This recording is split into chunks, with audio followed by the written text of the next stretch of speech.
just a quick slip and we're ready to go. Thankfully didn't hurt too much, so it was alright to carry on grafting.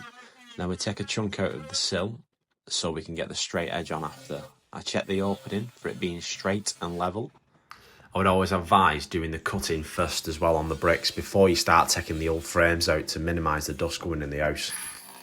I then fix the straight edge of timber to the wall to give me a nice straight edge for grinding later. And then checking it for straightness and level. Measure twice, cut once as they say. Fixing it to the wall. Filling up my water tank with water because I've actually got an attachment so you don't get any dust. And then start making our cut with our 9-inch grinder. The DeWalt 9-inch cut-off saw as well is also battery powered, so you don't have cables running all over, which is really handy. When you're doing this, you just need to make sure you don't keep going in and out with the grinder, because otherwise you get cut marks on the brick, which you don't want. And then we remove the timber, so we can go in deeper with the grinder to get the maximum straight edge of brick.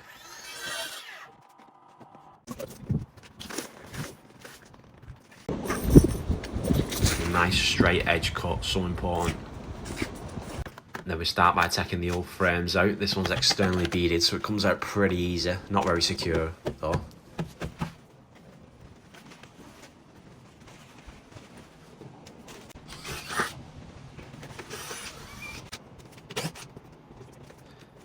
This does come out pretty easy, to be fair. They don't all come out this easy, but we're not complaining on this one. Just a quick refuel. I only like to use a brick hammer because I prefer the weight over a lump hammer. Lump hammers, after you've been using them a while, your arm starts aching, so that's the reason I use a brick hammer.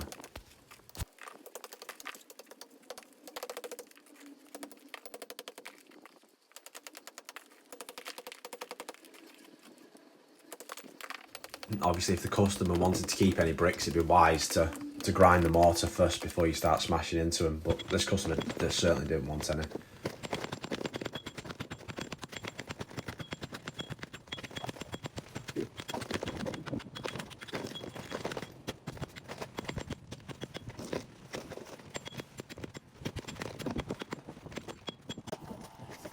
I've just got to make a bit of a better cut on the inside so I don't take out too many blocks at once. Not many finer feelings than when it's thermalite on the inside. Sometimes it's red brick on the inside, which is just hard work. So this does come out really easy. And when you're taking these out, obviously you don't want your internal skin to stick out more than your external skin. So otherwise it causes issues when they're plastering.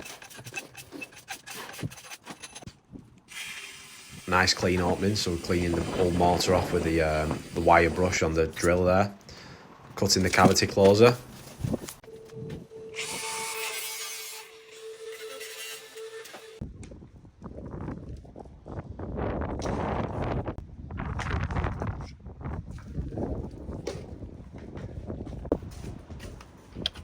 Installing the cavity closer, ready for the plasterers. The cavity was filled with foam, so I've carried on filling it with foam.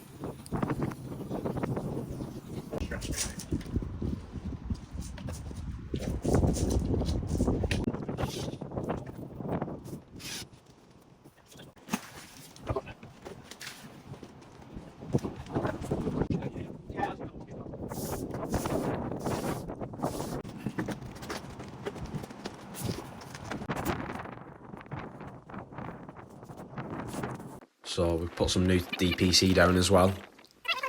And then you want to silicone seal your sill down and also foam the sill down, but the camera blew over on this one, so you'll just have to trust that we foamed it down as well. And then seal on top of the sill as well, and the sides.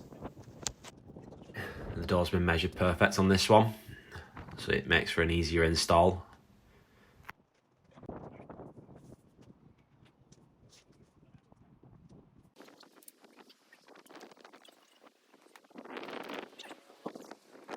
I purposely aim the fixings down on that side because there's no weight, so that way the frame will touch the sill. Just checking the door twist, which is the most important part.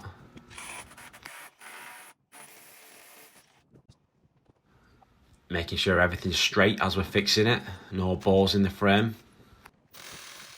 Just solid fixing through the top hinge. We actually use sleeved fixings through the top hinge to make sure it's never going to drop.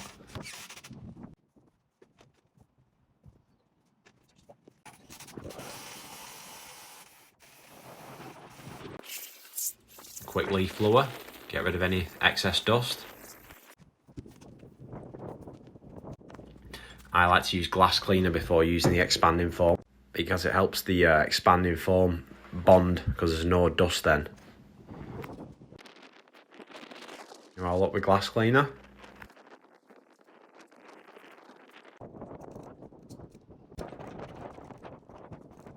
Sticking the coupler cover on, a bit of silicone as well, stop it dropping. And the side frame glass can go in, obviously it's toughened, satin toughened glass.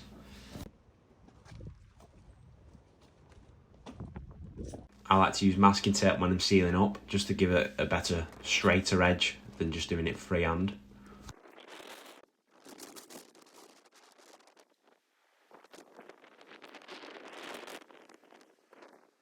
Spraying it with glass cleaner there, just give it a bit of lube.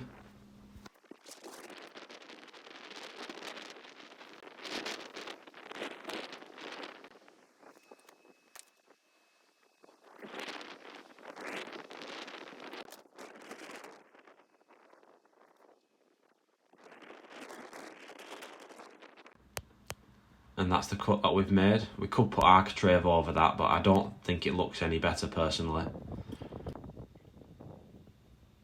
And then you can see one brick that's out, that was already out there, that middle one. Bit of a nightmare. As you can see, we've concreted the inside where the cavity was. So it's ready for plastering now, and we'll return when the plaster is dry to install the skirting board. And that's a brick out composite door installed.